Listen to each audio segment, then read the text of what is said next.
Bago natin umpisahan itong video mga kaspero, nag-unbox tayo ng isang Bluetooth AB3A Portable Power Station. At yung hawak ko ay yung AC charging at saka yung solar charging at saka meron ding manual.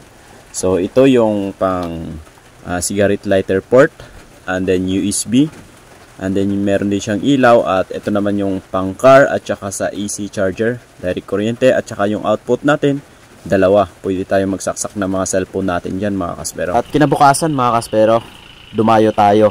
Dala natin itong Bluetooth EB3A power station natin mga kaspero.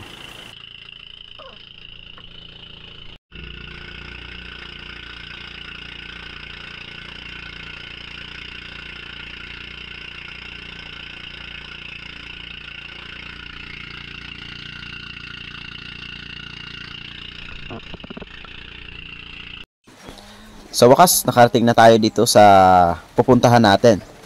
At syempre, unang-una, magpapaalam tayo para legal yung gagawin nating pagdayo ng pamamana mga kaspero.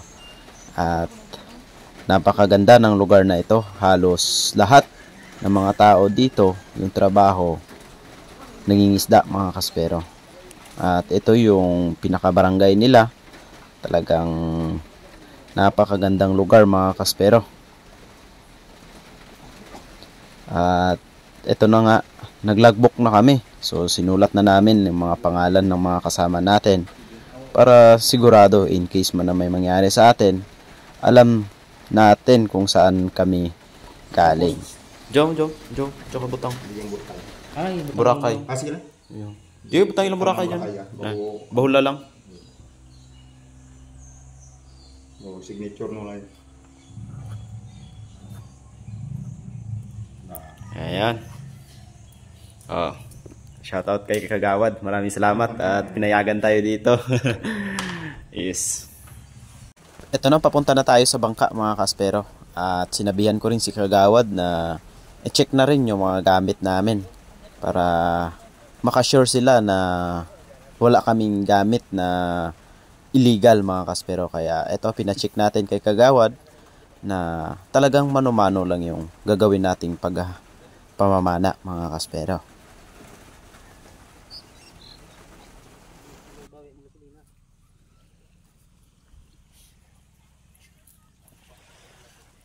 Ada ka motor mo kali? Hindi na yung mga blok? Da. Service na. Yung gasolina. Ano pana na mo no? No pana yo. Ara. Dahil mga ano sa gabi no. Oo. Nasubi gani. Pang-block na kita nga ano. Hindi, pagbalik ko madala ko mga guma. Para dyan sa inyo. Yo, may gumawa. Oo. Pagbalik ko madala ko ng mas guma. Wapo nyo.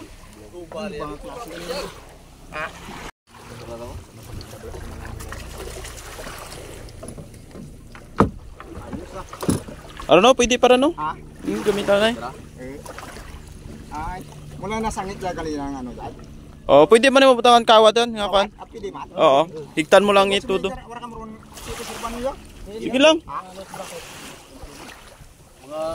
Basta balik mo dukan niyo.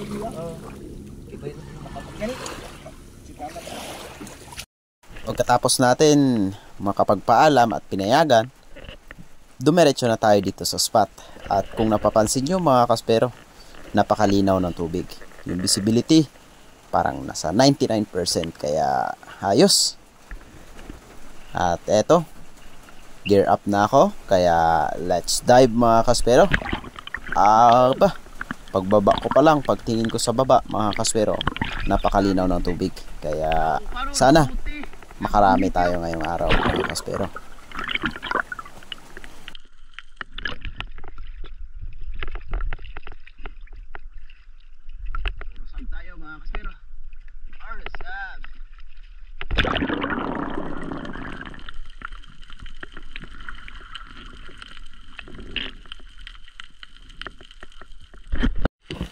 Pagkatapos natin makapag-warm up sa mababaw, dumiretso ako dito sa may malalim na part mga kaspero. Sa sobrang linaw ng tubig, parang mababaw lang siya tingnan, pero nasa 18 to 20 meters na yan mga kaspero. At dito tayo dumapa sa may brick wall. Ayan. Kung napapansin nyo mga kaspero, meron na agad akong nakikitang mga midnight snapper. At malalaking midnight snapper yung pagala-gala sa unahan. Kaya hindi na ako nagdalawang isip na panain ito para meron agad tayong binamano sa araw na ito.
Pagkatapos natin na secured yung midnight snapper, bumaba ulit tayo dito sa spot kung saan napana natin yung unang midnight snapper natin, dahil napapansin ko marami sila sa baba mga kaspero. Kaya eto, mag-a-ambush ulit tayo at maghihintay para makapana ulit tayo.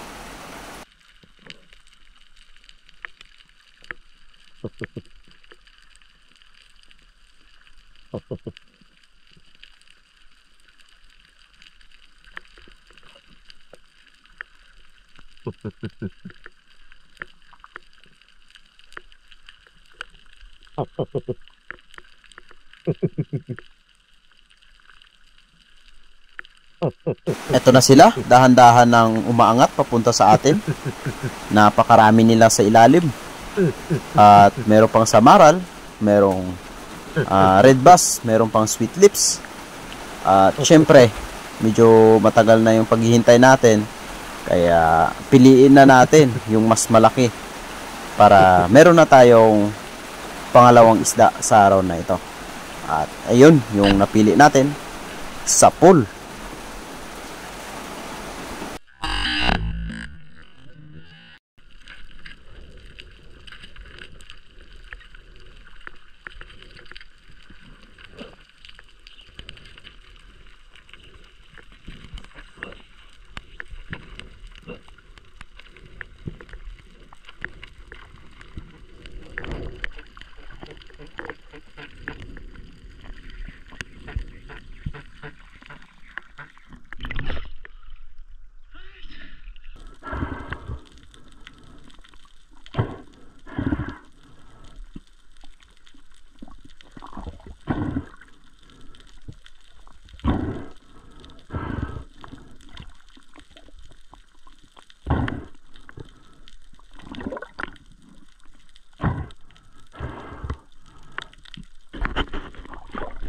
Same spot pa rin yung dinadive ko mga kaspero.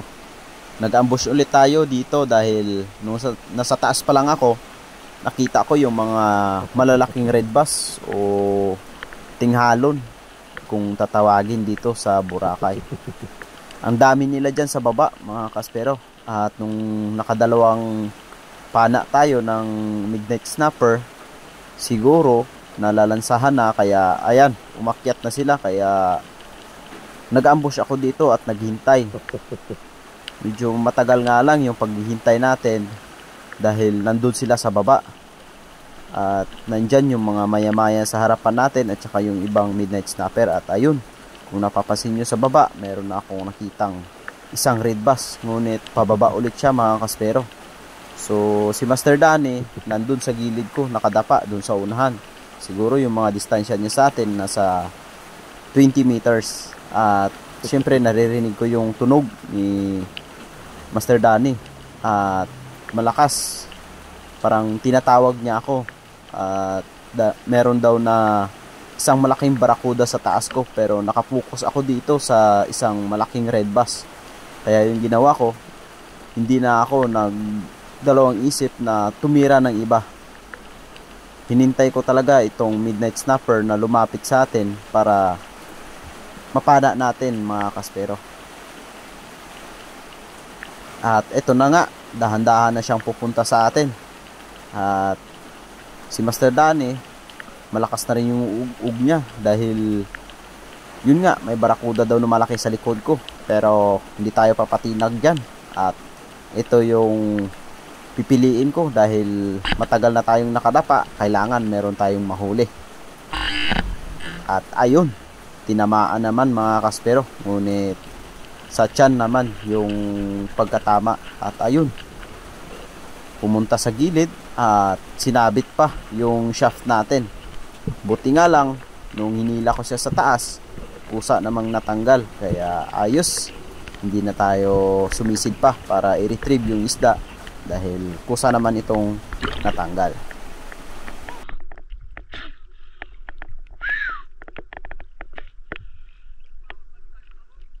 Dad?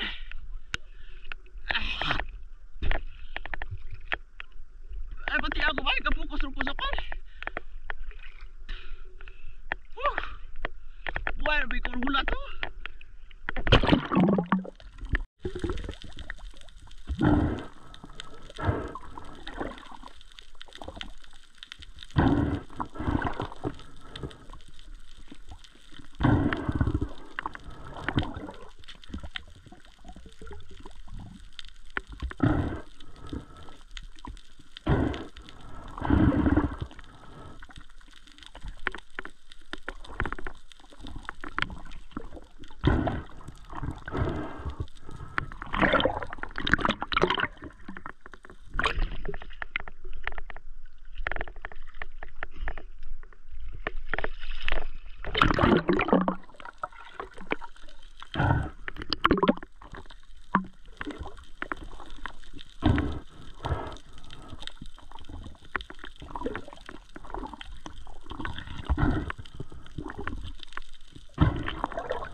Nag-move ako sa unahan na spot at meron akong nakita kaagad dito na isang blue spine unicorn or pambansang ihawin. Napakasarap at napakatabang panihaw mga kaspero. Kaya panain na natin to, baka panain pa ng iba. At ayun, tinamaan. Ayos, meron na tayong 4 na isda. Dalawang midnight snapper, isang red bass at saka itong unicorn fish.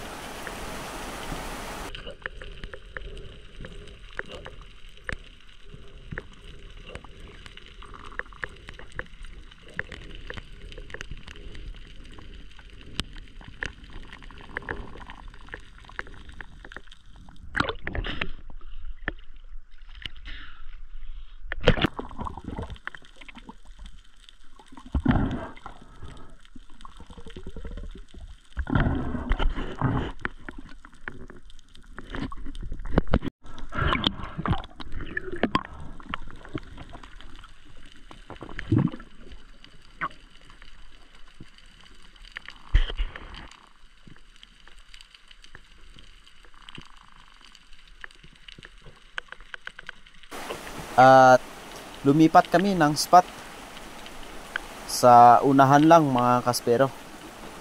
Bali walang wall dito, ngunit napapansin ko napakaraming isda. Dahil nung palaot pa lang ako, nakikita ko na yung mga slick unicorn na napakarami mga kaspero. Kaya nagtry akong mag-ambush at ito yung nangyari.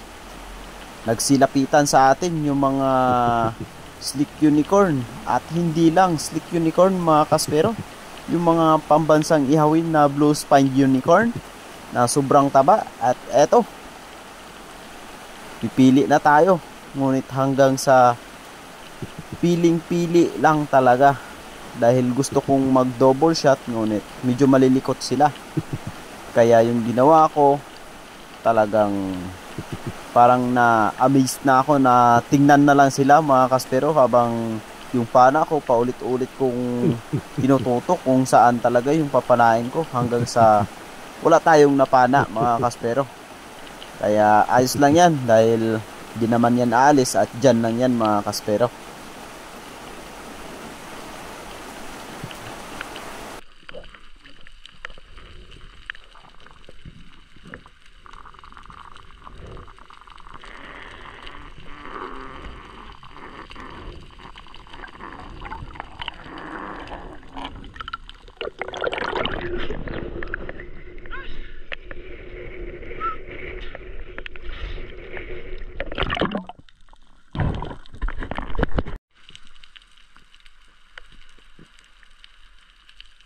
Pagkatapos kong makapagpahinga sa taas mga kaspero, muling bumaba ako para targetin yung mga unicorn na nakita natin kanina na malalaki.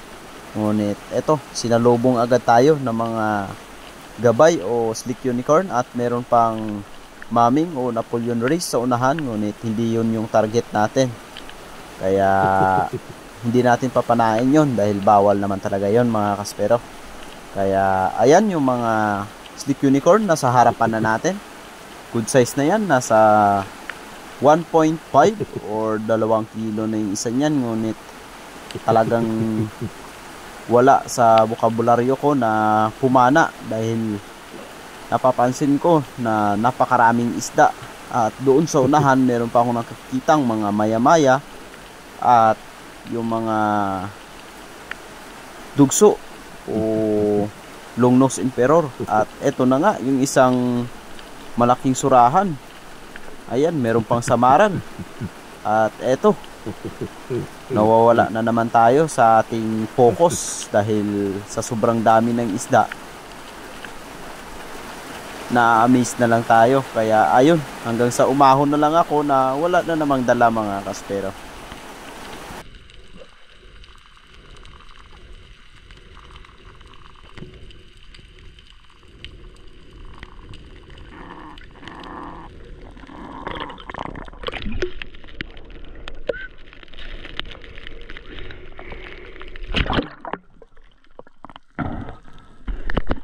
Ito, inabutan tayo ng unos.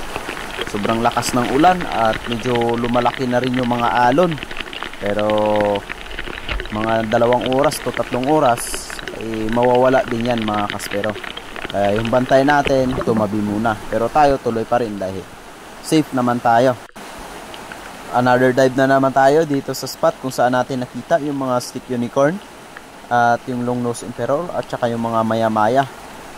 Kaya nag-isip na ako na papana na talaga ako mga kaspero dahil nakailang drop na ako dito, wala talaga akong napana.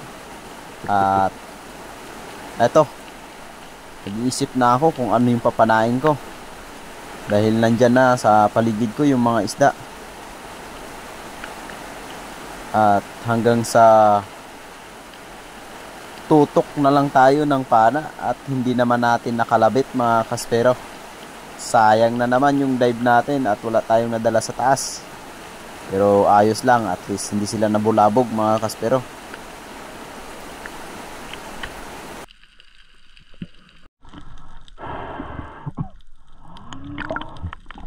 At dahil nakailang dive na tayo doon sa maraming isda at wala naman tayong napana, kaya bumalik tayo dito sa spot kung saan maraming red bass. Kaya eto, dahan-dahan akong bumaba, gawa ng meron akong nakita na mga surgeon fish or kumay. May kasama pa itong mga maya-maya at red bass. Kaya medyo nag-cover tayo ng konti dito sa bato. At ginawa natin lahat ng diskarte para lumapit yung mga red bass. Yung kinuskus ko yung bato sa bato para mas ma-attract sila. At ug-ug na rin para mas lalong lalapit yung mga red bass na ito. Kaya hintayin natin na lumapit sa atin mga kaspero dahil nandyan na. Ayan, papalapit na mga kaspero. Grabe, kung nakikita nyo, merong sa gilid, merong sa taas, at napakaraming red bass sa spot na ito. Kaya ito yung unahin natin dahil ito na yung sa harapan natin. Kaya yun, sa pool mga kaspero. Ito yung pangmalakasang pana na ginagamit natin. Itong gawa ni Bro Bem Recha, kaya shoutout sa'yo. At ayan, yan yung mahirap mga kaspero. Kapag napana mo na yung isda, pupulupot pa sa bato. Ayan, paikot-ikot pa.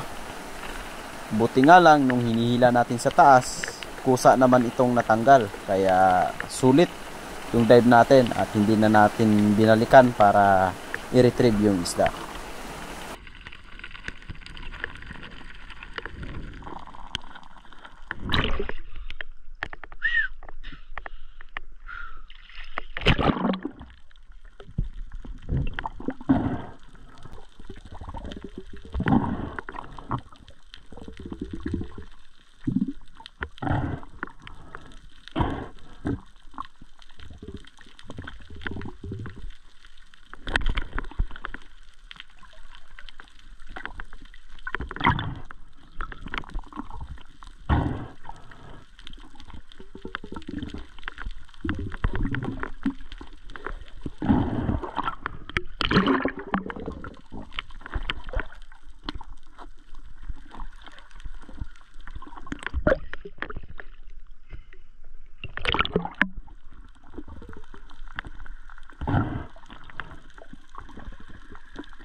Habang nag-aayos ako ng pana, nung pagtingin ko sa baba, meron na namang mga isda at malalaki mga kaspero. Kaya nag-open talaga ako ng kamera sa taas pa lang para i-ambush itong nakikita kong malalaking isda mga kaspero.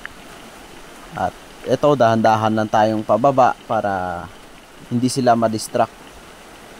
Kasi pag pajak tayo na pajak pababa, lalo silang aalis dahil nabubulabog sila.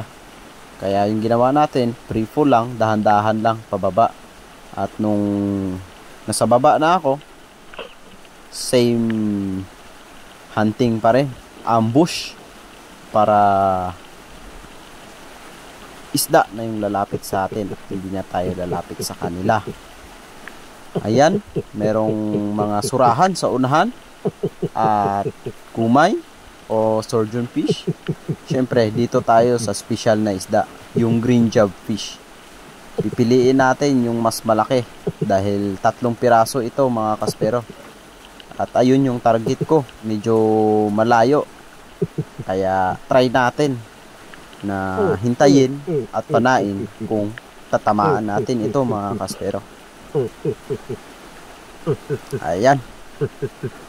Ayan na mga kaspero, sana matamaan natin. At ayun, sapul kahit medyo malayo. Napakalakas ng pana natin. Yun, oh.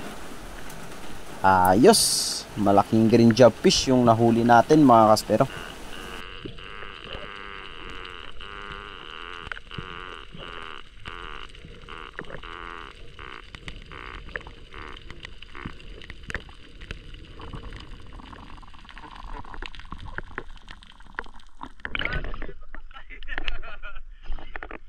Mabot na. Awis na.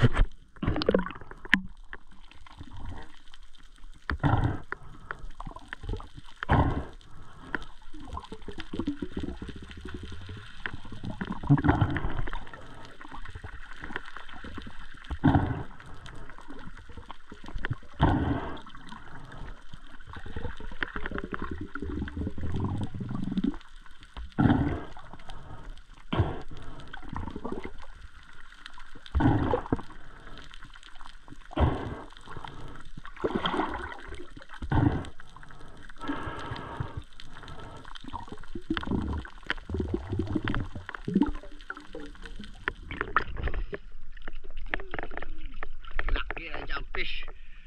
Alright.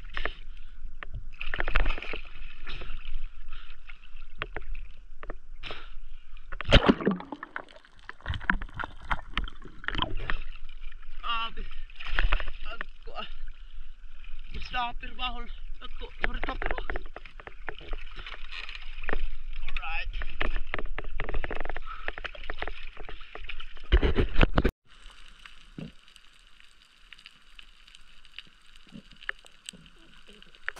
At hindi pa nagtatapos sa job fish yung paghahunting natin dahil tuloy-tuloy yung hunting natin sa araw na ito. At kung napapansin nyo, dito na tayo ulit sa break wall. At nakikita ko sa baba, mayroong mga red bass at malalaking midnight snapper or puyo kung tatawagin dito sa amin. Isang isda na napakataba mga kaspero. Ayun, oh, yung itim sa ilalim. At hintayin natin na umakyat para tirahin natin mga kaspero. At ayan, meron na tayong target, isang malaki na dahan-dahan na umaakyat. Kaya eto, tirahin na natin, baka tirahin pa ng iba mga kaspero. Marap. At ayun, sapul. Ganda ng pana natin kahit malayo, sapul pa rin mga kaspero.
Dahil nga meron akong mga midnight snapper na nakita dito at saka red bass, kaya hindi na ako umalis dito sa spot kung saan natin napana yung midnight snapper. At merong mga dalagang bukid na malalaki sa harapan natin, pero hindi natin papanain yan dahil yung target natin is yung mga midnight snapper at saka yung red bass. Ayun, meron akong nakita sa baba, malaki mga kaspero, at meron ding umakyat. Ayun, yun nga lang, medyo malayo yung distansya niya sa atin. Yung kagandahan ng spot na to, makakatago tayo. At nung pinana natin yung red bass, kahit medyo malayo, sapul pa rin mga kaspero. Ayos, eto na yung pangatlong red bass o red snapper na nahuli natin mga kaspero.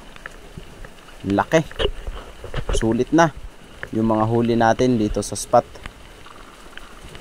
Napakarami, lalo na siguro pag mga pahapon na mga kaspero, mga 4 to 5 PM na paghahunting, sigurado mas marami yung isda dito sa spot na to. Dahil sa malayo yung spot na to, hindi na kami nagpaabot ng hapon, hanggang alas 3 lang, at bumalik na kami doon sa base camp.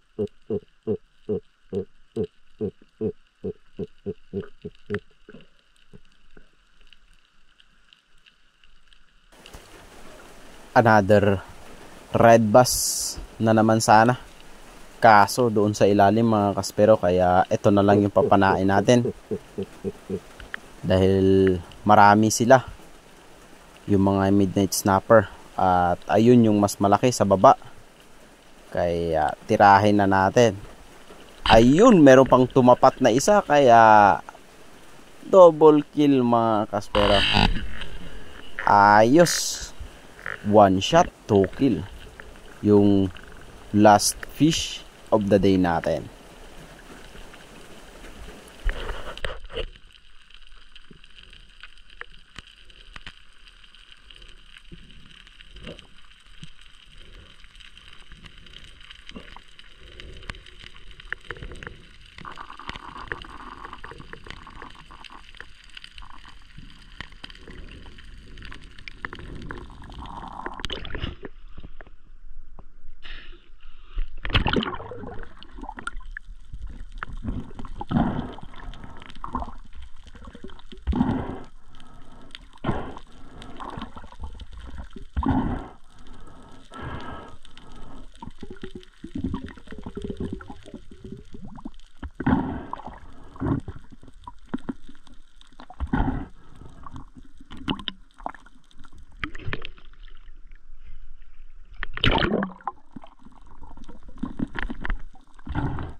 Bali, ito nga yung dinayuhan naming lugar mga kaspero. Isang napakagandang lugar at napakatahimik.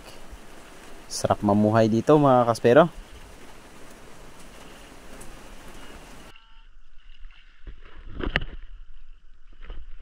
At dito na nga tayo sa ating base camp, at medyo madilim gawa ng walang kuryente. Kaya no worries tayo dyan dahil dala natin ang ating Bluetooth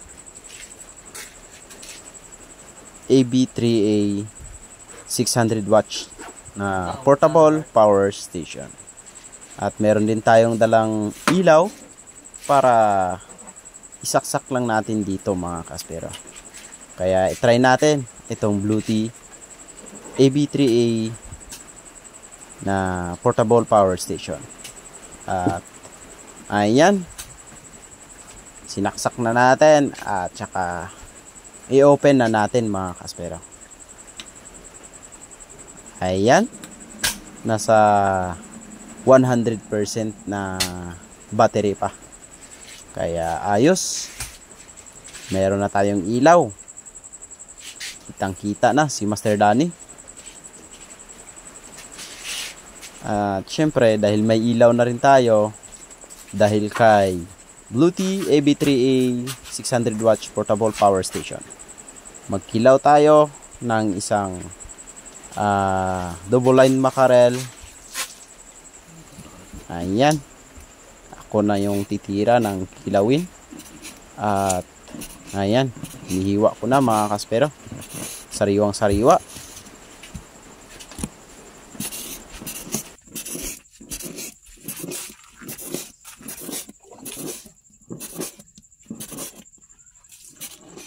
At ito naman yung iihawin natin.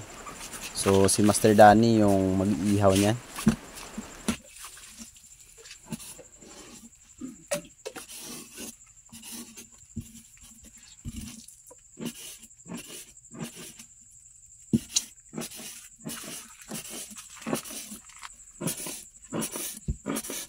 Galubong lang.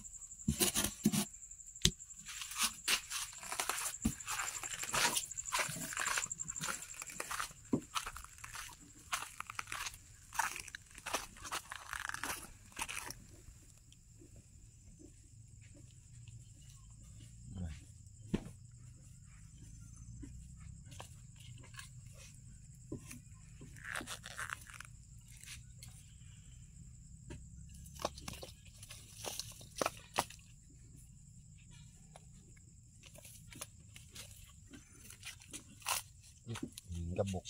Ang baga kra. No. Tugas yung baga. No. Tugas yung baga. Nangilang niya. Hindi pa sila butok tanan. Bul ilataga to sabi. Bukan ko mga madagat siya niya. Unasan ko.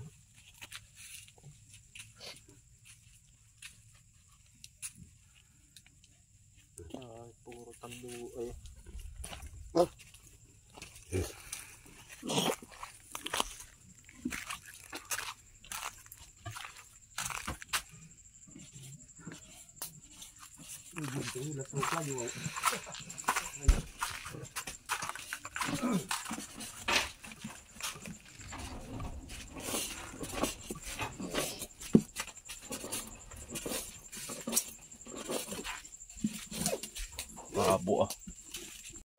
At ayan, ready na yung kilawin natin.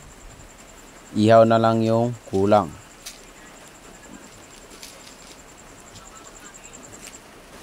At yun nga, bitin yung video natin dahil hindi tayo nakapag-video ng pagkain dahil nagmadali na tayong umuwi. At eto, kinabukasan, benta na kami ng mga huli namin mga kaspero. Ayan, yung mga midnight snapper natin. At syempre, yung malalaking red bass natin. Itong long nose emperor, si Master X yung nakapana niyan mga kaspero. At itong mga red bass, ito yung napana ko. Ayan, yung malaki. At nakatatlong piraso tayo. Si Master Danny nakadalawa. At saka si Master X naka-isa. At itong malaguno na nahuli natin na malaki. Ayan. At saka itong lapu-lapu. Problema lang, hindi tayo naka-video dyan sa lapu-lapu na yan. Gawa ng hindi natin nadala yung cam, nakalimutan. Kaya ito pa yung isang red bass. Ayan yung last na nahuli natin. At ito lahat yung kinita natin sa pagdayo natin mga kaspero. umabot din ng around 17k yung kinita natin mga kaspero. At ayan, less gastos at saka hinati-hati na namin mga kaspero.